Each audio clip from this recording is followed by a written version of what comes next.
let's talk about the unit circle. A unit circle is a circle centered at the origin of radius 1 on the xy plane. So this is the x plane, and this is the y plane.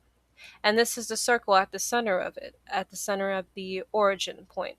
If you don't know what the origin is, it's the point 0, 0 on the graph, which looks something like this. So at that point, we have 0, 0. And if you don't know what the radius is the point, the radius is the space between the origin point and the edge of the circle. So this is considered the radius, this is considered the radius, and this is also considered the radius because it is the space between the origin of a circle and the edge of the circle. So the equation of a unit circle is x squared plus y squared equals r squared. What does this mean? This means if you were to draw, let's say we drew a right triangle here, and we had this would mean that here will be our x value, here will be our y value. I'm sorry, that was a pathetic y. And then here would be our radius. And so if we would put all of these values into this equation, this would be true. But we could also use this equation to find the nature or the natural value of these. Basically, the value of them when they aren't squared, right? Because um, we could always take the square root of this, right? If we had some values here that we could have simplified, if we took the square root of this, we could find the radius, right? So the same goes for these values as well. If we move them around, we can find things. So we can do a lot with this equation here. And I'm sure it looks familiar to you as well, but we'll get to that. Okay, and since by default the radius equals 1, then x squared plus y squared equals 1 squared, which is x squared plus y squared equals 1, which I'm sure you're more familiar seeing. But this is basically the foundation, the logic behind this equation. So this means that the radius here, is 1. If we were to draw a right triangle. Otherwise, the ones are right here. And, sorry, not right there. Oh, yes, what am I saying? Yeah, right there, right there. Yeah, 1, 1, 1, 1. Yeah. Don't confuse the radius with the x and y values on a graph because they're not the same thing. The radius can represent the hypotenuse. It can represent length. It depends on the situation, but the radius never represents an x or y value. They're very different. Okay. So now let's get to this. So actually, the unit circle equation, it originates from the Pythagorean theorem, a squared plus b squared equals c squared, which I'm sure, now you've got your confirmation, but you may have thought, oh yeah, this looks exactly like the Pythagorean theorem. Yes, you're correct, because it actually originates from that equation.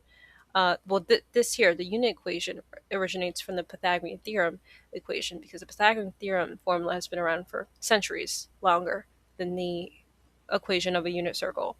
But anyways, like, how does this make sense? I mean, how can we use a unit circle equation, or how can we use a triangle equation with uh, as a circle equation? How does that even make sense? Well, if you would like to make sense of it, you first I'll tell you that a circle is really made out of triangles. Like, you can make a circle out of tiny triangles or even big triangles. Like, look at this. This is basically a triangle there. That's a triangle. That's a triangle. They're very big, but yes, those are triangles. And four triangles, big four triangles like these can make a circle, and so can tiny ones. It doesn't really matter the size, but triangles can make a circle. So triangles are really parts of a circle. And um, if you look close, I like to think of it as zooming in and out, right? If you zoom out 100%, right, you can see the whole circle. But if you zoom in, let's say like 50%, you'll see part of that circle. So part of that circle is the triangle. Okay, so you can see like they're connected, they're within each other. And so we can use the equation. So the equation that we use for a triangle, we could use for a circle because they are each other. The triangles just make up a circle. So they're all the same thing. A circle is just the product of a whole bunch of triangles stuck together. Okay, so for those of you who have learned your trigonometry, it's your lucky day.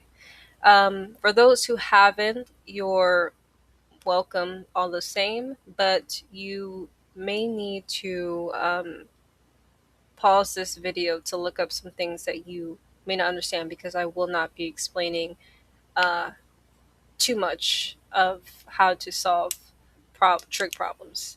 But when we use the unit circle, we use the unit circle for trig problems, because we use the unit circle to describe the position and the angle of a right triangle, which makes sense based off my my explanation earlier on how triangles are really parts of a circle, um, and they make up a circle. So we use the circle to um, demonstrate um, the position and the angle of a triangle within that circle. And we use that's where these degrees come in, because these degrees here, they represent the angles of triangles. So for example, if we were to draw a right triangle here, this would be for 30 degrees. If we were to if we were to draw one here, this would be for 45. So I wrote these down here because these are things that you actually want to remember. And I believe your teachers will stress this as well. But it is important to memorize the degrees on a unit circle, because it will be very helpful when you start solving for trig functions, like which we'll be doing right now. So the first problem is find tangent of 60 degrees. So I'm assuming you know what tangent is, right? So if we go, the first thing we want to do is look for the 60 degrees. Once we find the 60 degrees, we want to draw a triangle. After we've drawn the triangle, we want to think more about this degree here, right? How is this special? Or really, um, which special right triangle is this related to? And of course, we're all thinking this is the 30, 60, 90 triangle, right? So in the 30, 60, 90 triangle, this right here is going to be what our 60 degrees represents, by the way. You always start from the initial side. The initial side is the side where the angle is 0. And we always start there, and then we go counterclockwise. There may be situations in which you'll go clockwise instead, and that will be when you're dealing with like negative problems. But here we're going in the positive direction. Now we're thinking of we're writing the degrees down. So the first, yeah. So if we've realized that this is going to be related to the 30, 60, 90 triangle. So what we should be doing is writing the degrees down, because the degrees correlate to the values. So we write down the degrees: 60 degrees, 30 degrees, and this will be our 90, right? Okay, so we know the opposite of the 30 degrees, the value will be 1. So that means our x value here is 1. Okay, and then we know on this side here, opposite of 60 is the square root of 3. And then the hypotenuse, or the radius, is 2. Now, because now we're going to look at our sine, I mean, not our sine, I'm sorry, our trigonometric function, right? And we have to find it. So tangent represents y over x. This is our x, this or don't need to write, I'll write it down here. But this is our x here, and this is our y here, square root of 3. So tangent of 60 degrees is really just the square root of 3.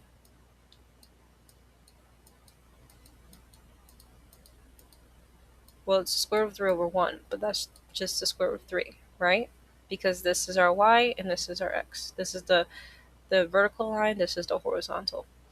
And the radius is different, right? The radius is not an x or y value, but we know that it is related to certain trigonometric functions, and that's why it's there, right? But in this case, we don't need it. Okay, so that's the final answer for that. Now we'll move on to the next question. Using the unit equation, find the point in quadrant 4. Okay, so the point here in quadrant 4, we want to find that point using the unit circle equation. Okay, so first we need to identify what do we know, right? Here we can clearly see that x is 0.5. Okay, so our x is 0.5 here, but we'd be making a guess right here. We're not quite sure what y would be. We only know what x is, right? Okay, so the other thing is though, there's something else we know, right? Well, let's write the unit equation. Let's write the unit circle equation. Let's write that down. X squared plus y squared equals 1. That's what we know, right? We know that the radius is 1. Okay, so if we know what x is, then we can find y, right? So we plug in 0.5 squared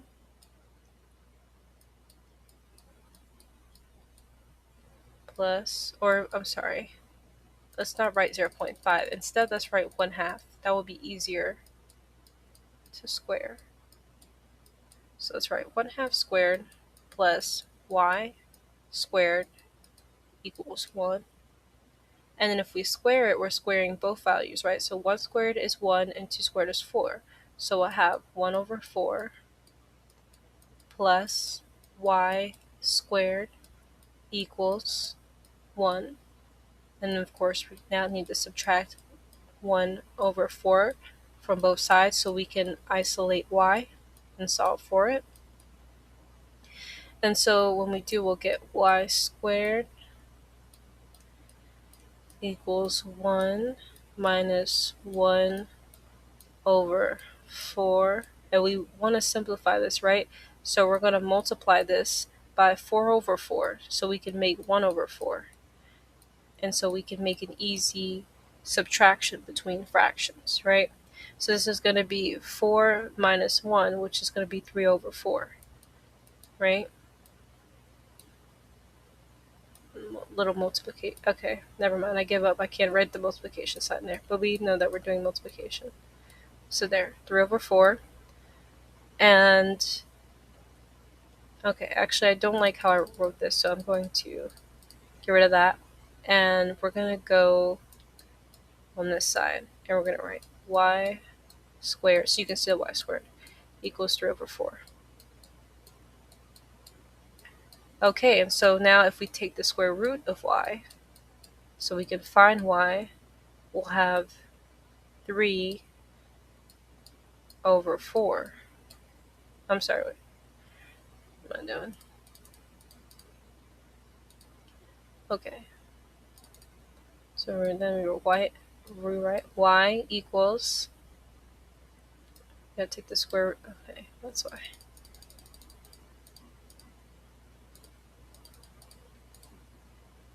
Okay, so now we can take the square root of y, and then of course we have to, if we take the square root of one side, we have to take the square root of the other.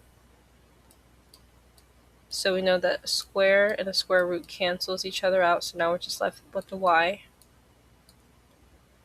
equal the square root of 3 over 2. So now we have our point, right? Because we have our y and we have our x. Our x was, so the point is 1 over 2 square root of 3 over 2. And that's our final answer.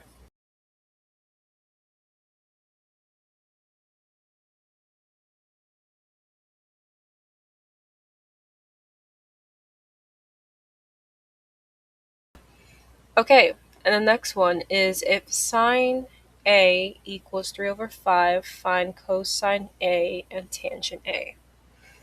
Okay, so this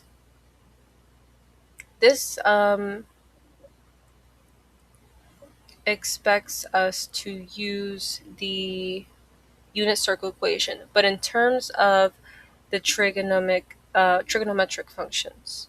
So if you recognize this identity here, sine squared theta plus cosine squared theta equals 1. This is based off the unit circle equation. So they're the same thing. But here we have our sine, right? But we don't have sine squared. But we can, right? So let's square it. Let's square sine. And in this case, it's a. Sine squared a, and let's square 3 over 5. So if we square 3 over 5, we'll get 9 over 25. So sine squared a, or sine squared, is 9 over 25. So we can plug that into here and solve for cosine.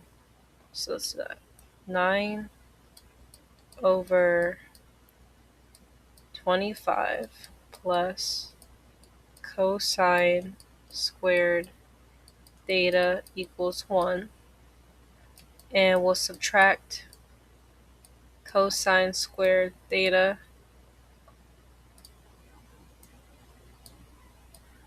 from both sides.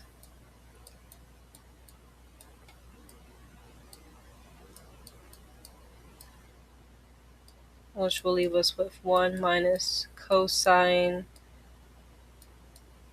squared theta. This is the long version. The shorter version is just knowing that you're going to have to do this. So just subtract from 1. Like you'll see once we get through this. So 1 minus cosine squared theta. Okay. And let me just put the 9 over 25 so we don't forget that that's there on this side. Okay. But now we're going to subtract. I'm not going to write it, but here we just subtract 1, right? I'll just write it. So we subtract 1 from both sides so we can just isolate the cosine squared theta so we can solve for that. But really you could just remember, because I have sine squared. Because I have sine squared, I'm just going to subtract 1 from it, and then that's going to be what my other thing is. That's going to be what cosine is in this case. So I'm going to erase this because now we see where where the important step comes from. Because I don't want to take a leap and confuse anyone. Okay, so now we'll do 9 over 25. And it'll be easier to just do 1 minus 9 over 25. Because don't want to deal with any negatives. And then we'll write cosine squared, because that's what this will be. Alright, so we're going to multiply our denominator by 25, right? I'm sorry, we're going to multiply 1 by 25 over 25. Right. Okay, so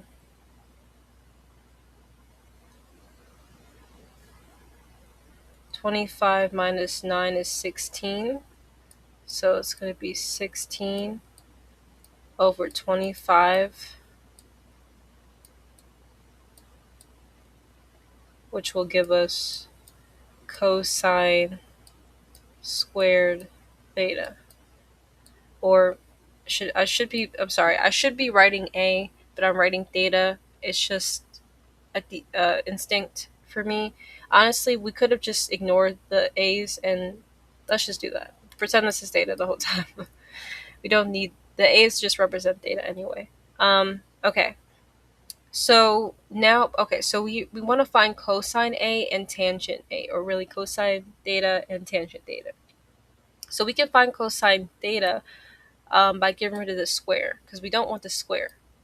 So we take the square root of this, and we'll have cosine theta equals 4 over 5, because we took the square root of 16 and 25.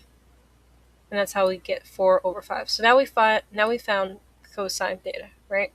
Now if we look for if we under I mean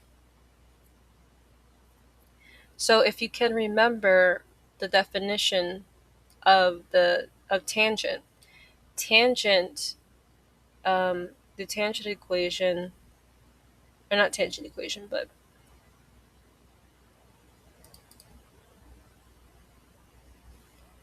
okay, so now we have to find tangent theta. So tangent, the definition of tangent would be in terms of the trigonometric functions, not x and y, is sine theta. Uh, let's see. I'm going to erase this equation so I can write some more stuff down. Oh, and you know what?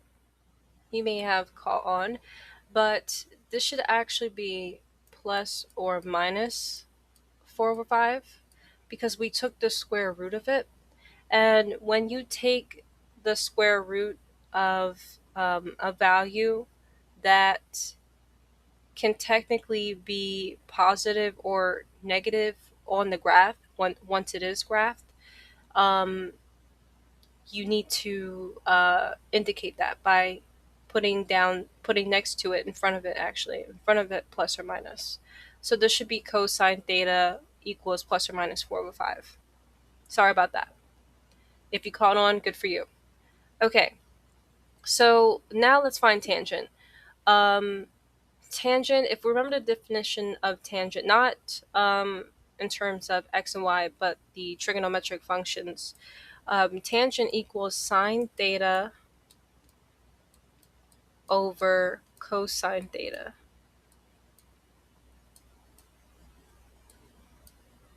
And we have sine theta here, which is really sine it, but we're gonna ignore the a, and we're going to pretend it's theta for my sake, please, thank you.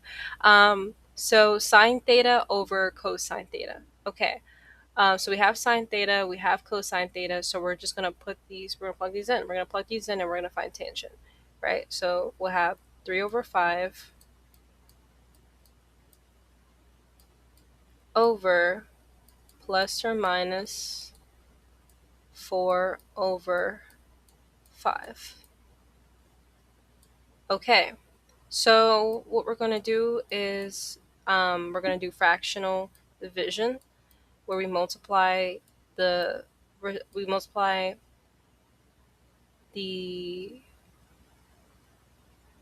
where we multiply the reciprocal of the denominator with the denominator and the numerator.